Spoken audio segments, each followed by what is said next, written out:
Hi, I'm veryDave, and in this video we're taking a look at what's happening with the weapon movesets in Sunbreak, the Master Rank expansion for Monster Hunter Rise.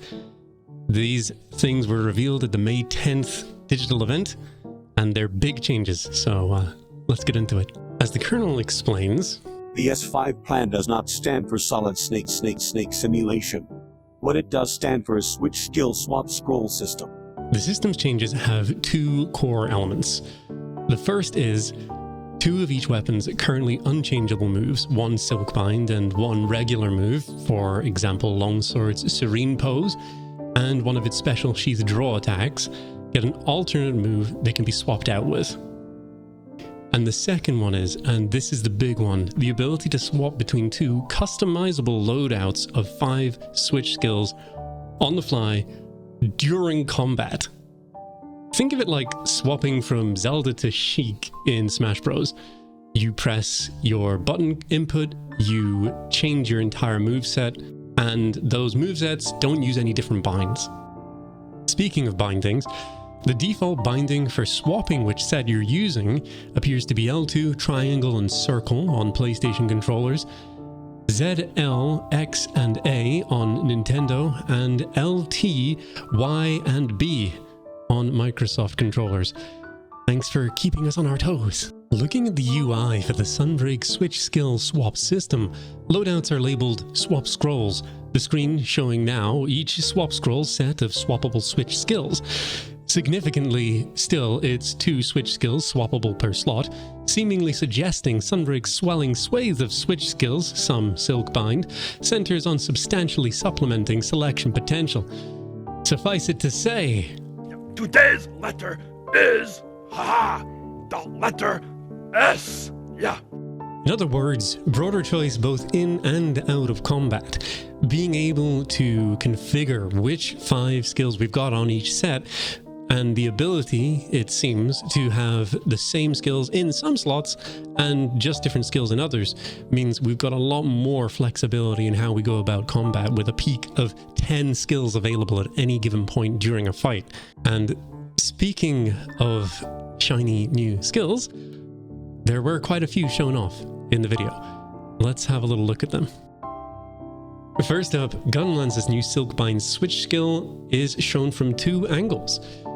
It appears to show the Gunlance throwing out a Wirebug, then blasting towards the monster using the rocket anyway.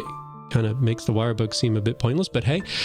Then unleashing what appears to be a sawn-off Wyvern Fire blast that deals a lot of damage probably, and launches the hunter all the way back, so a really good in and out attack that can make use of little moments of opportunity. The next skill that we see is apparently Lance's Guard Dash, except the weapon looks an awfully lot like a gun lance, and it has some blue particle effects at the back. So my guess is that it's going to be a gun lance move, using the lance animation more or less, but who knows what other effects it could have. Either way, Guarded Hop is an incredible piece of mobility kit that Lance has already, so Gun Lance is going to be eating well if it's as good as it is on Lance. And speaking of Lance, Lance has this Wirebug move, which, yes, I know it's been shown before, but I'm a Lance main and I'm biased, so give me that much. What it seems to be is simply spiral thrust, but goes up and down, and looks pretty cool, but we'll have to wait and see how useful it is in actual combat. At the very least, it's very flashy though. Now Longsword, an enigmatic blink annual missid replacement for Serene Pose was shown. Not much to see. Seems like we get to raise our hand in the air, have a little fancy wind effect, and do a JoJo pose, which seems to cause Narga to flinch a little bit there. Other than that though, no real idea what it does or how it's gonna do it. Longsword's non-Silkbind special sheath switch skill S is much clearer to see. Beginning from special sheath, a flashy 3-hit slashing combo with a jumping finish that looks like it hits hard, and will be a replacement for one of the existing special sheath abilities. Which one? Not sure. I'm sort of inclined to guess that it would be the Spirit EI draw though, given that this looks like a pretty powerful move as well. The move appears to be called Special Sheath Combo, going by this screen. Sword and shield seems to get very little. Well, at least what we've been shown here. It appears to be a buff move of some sort, which may be boring, but it could also be the spiritual successor to oils. Cross your fingers. Insect Glaive has one move that seems to keep them in place while aerial, while the Kinsect does insect things, and a grounded move where the hunter seems to charge up the Kinsect while swinging it around before hurling it into a monster, where it sort of seems to explode as well. Looks like it has good stagger, and also traffic light game for the Insect Glaive itself is pretty strong. Dual Blades already had a very cool air-to-ground spinning drill attack shown, which I have accidentally cut the footage from, so I'm afraid that's not there, but there is this. This is their new move, where we see a stab followed by a couple of steps and slashes together, which interestingly seem to orient the Dual Blade user towards the monster the whole time.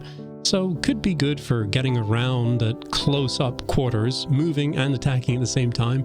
Something that's nice to see Dual Blades get another tool for. Bow's new switch skill sees the bow user fire a Wirebug, and with it a tether to the monster.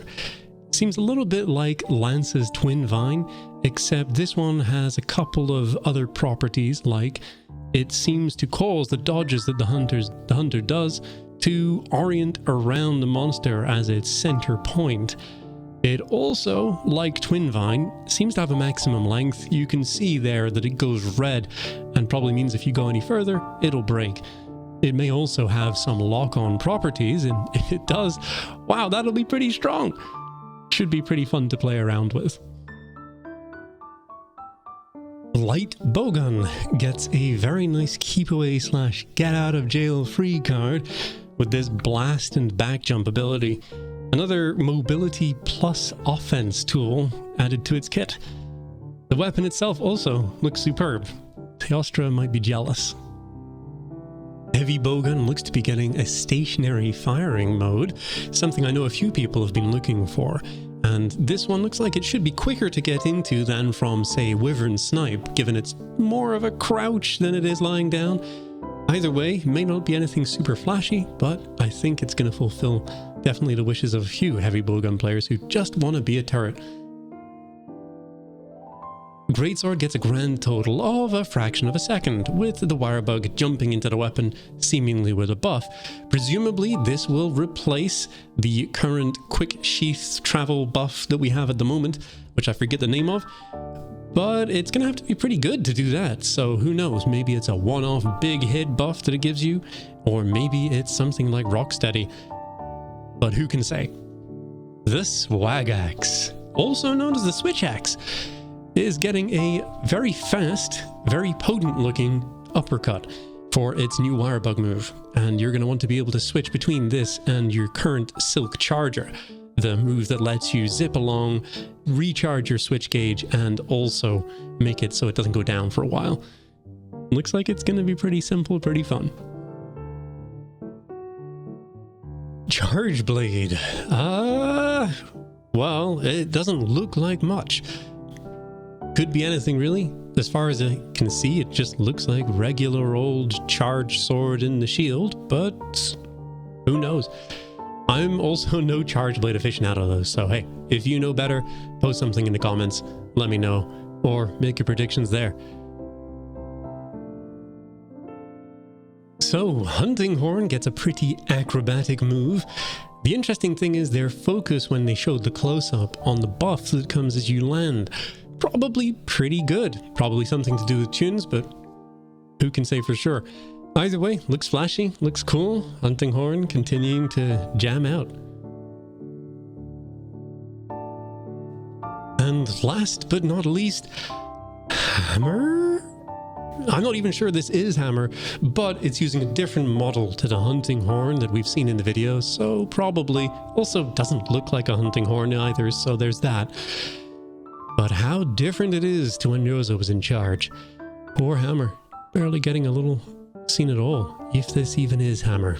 Sure looks like a hunting horn move, but could be like with lance and gun lance, where they're using one animation or something very similar to it, again for a different weapon.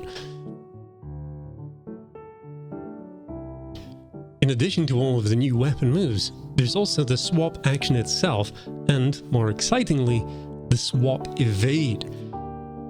As you can see, the swap itself is pretty fast, and the swap evade that we can perform right afterwards covers a generous distance quickly and recovers lightning fast.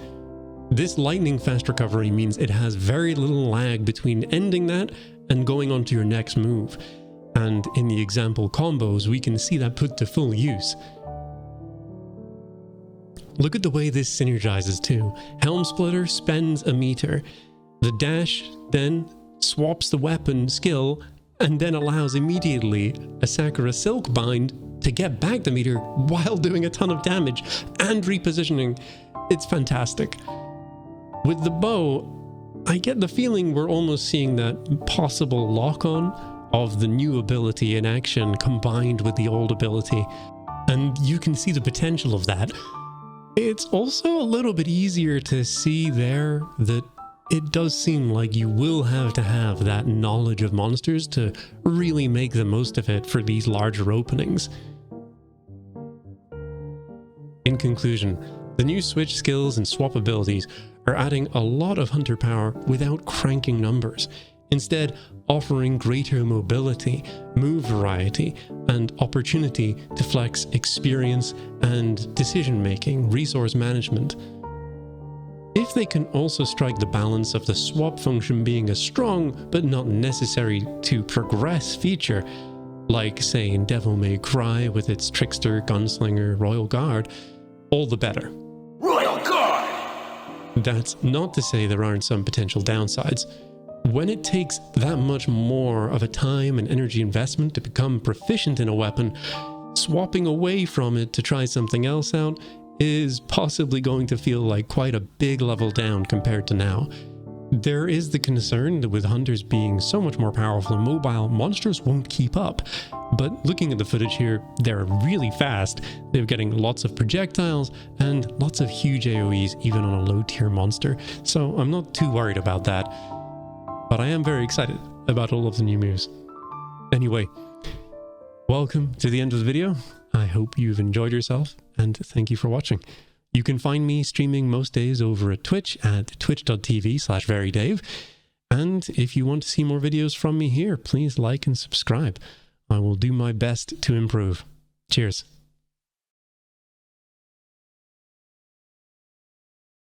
S!